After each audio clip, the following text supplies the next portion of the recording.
Alright guys, we're about to start this process here with the G35. We're going to switch up the valve cover gaskets. We just got our valve covers in.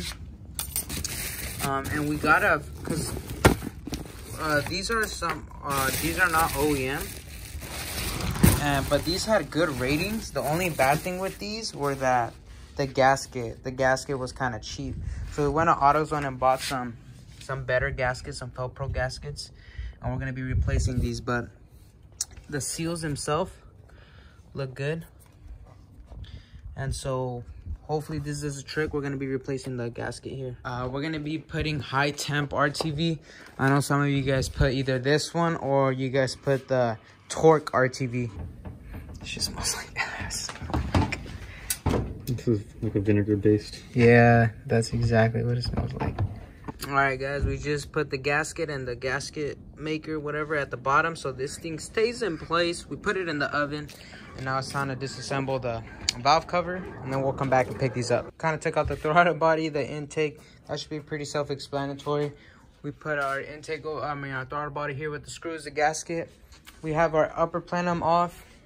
I'm about to take that lower plenum off. I think it's clear here, look. 1, 2, 3, 4, 5, 6, 7, 8, 9, 10, 11, 12, 13, 14, 15, 16, 17, 18. Yeah, makes sense. All right, we're taping off all the hoses. Just so you know, you have to put them back, and the sensors and everything. We have a couple coolant lines here, like this one and that one, so be careful. Besides that, everything's coming along nicely.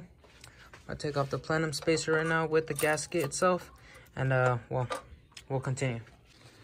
All right guys, we just took the lower plenum off. We're covered here. We're gonna cover that middle part because, as everybody says, I don't know why that one's super clean and the rest are dirty, but if something goes in there, pretty much you're fucked. So like your engine's done. So we're gonna definitely we're gonna get a towel and cover that up real quick. But to take off the lower plenum, you take off some of these brackets that connect the harness here. So this bracket and like that bracket, and then you have two main bolts right here. One is just like a nut. It's not a bolt. One nut, the other nut, and then you have the three in the middle, right?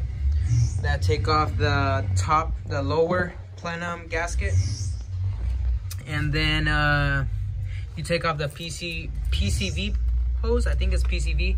I need to get an oil catch can ASAP. So we got the middle covered up. Now all we have to do is a harness.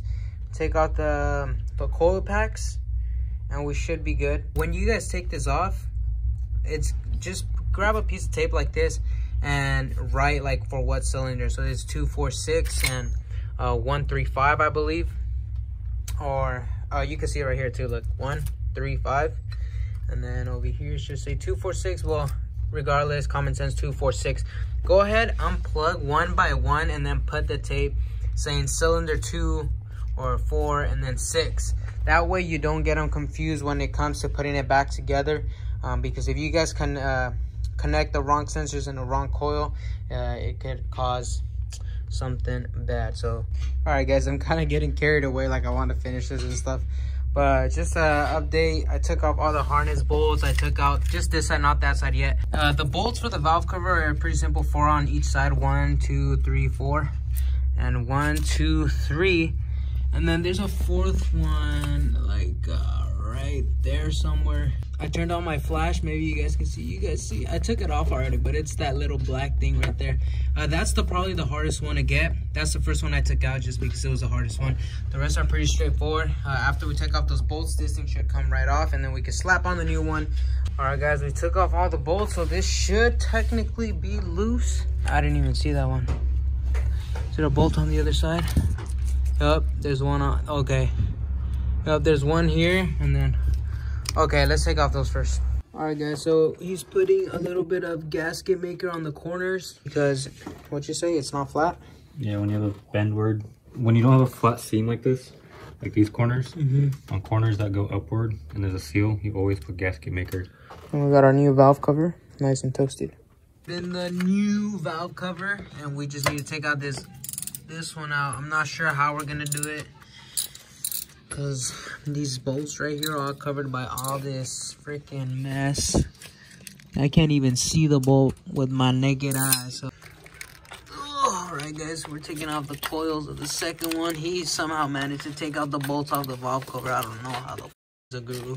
But alright, brand new valve cover. Been toasting in the sun for about 30 hours.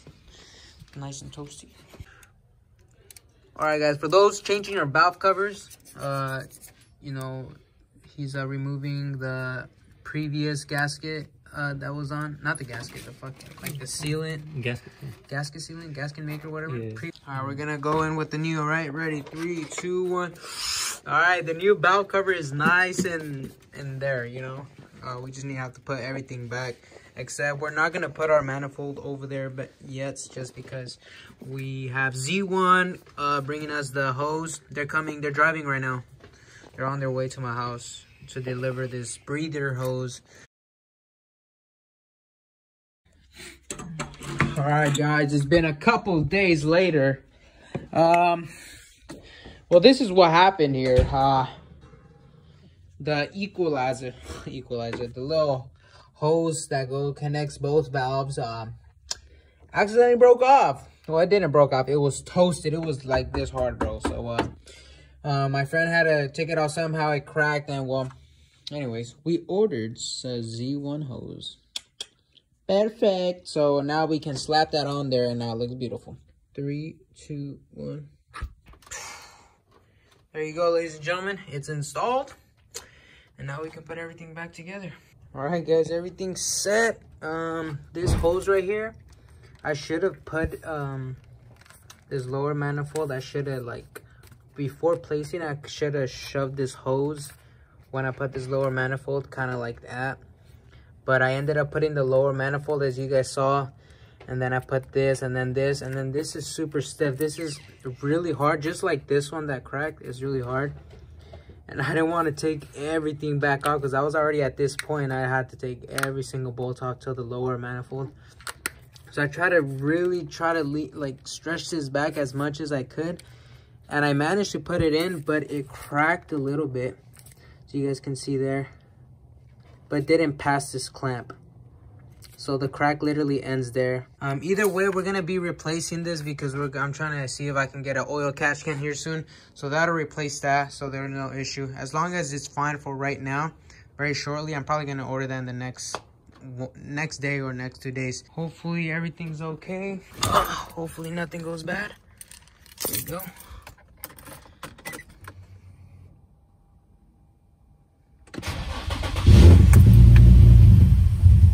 Uh-oh.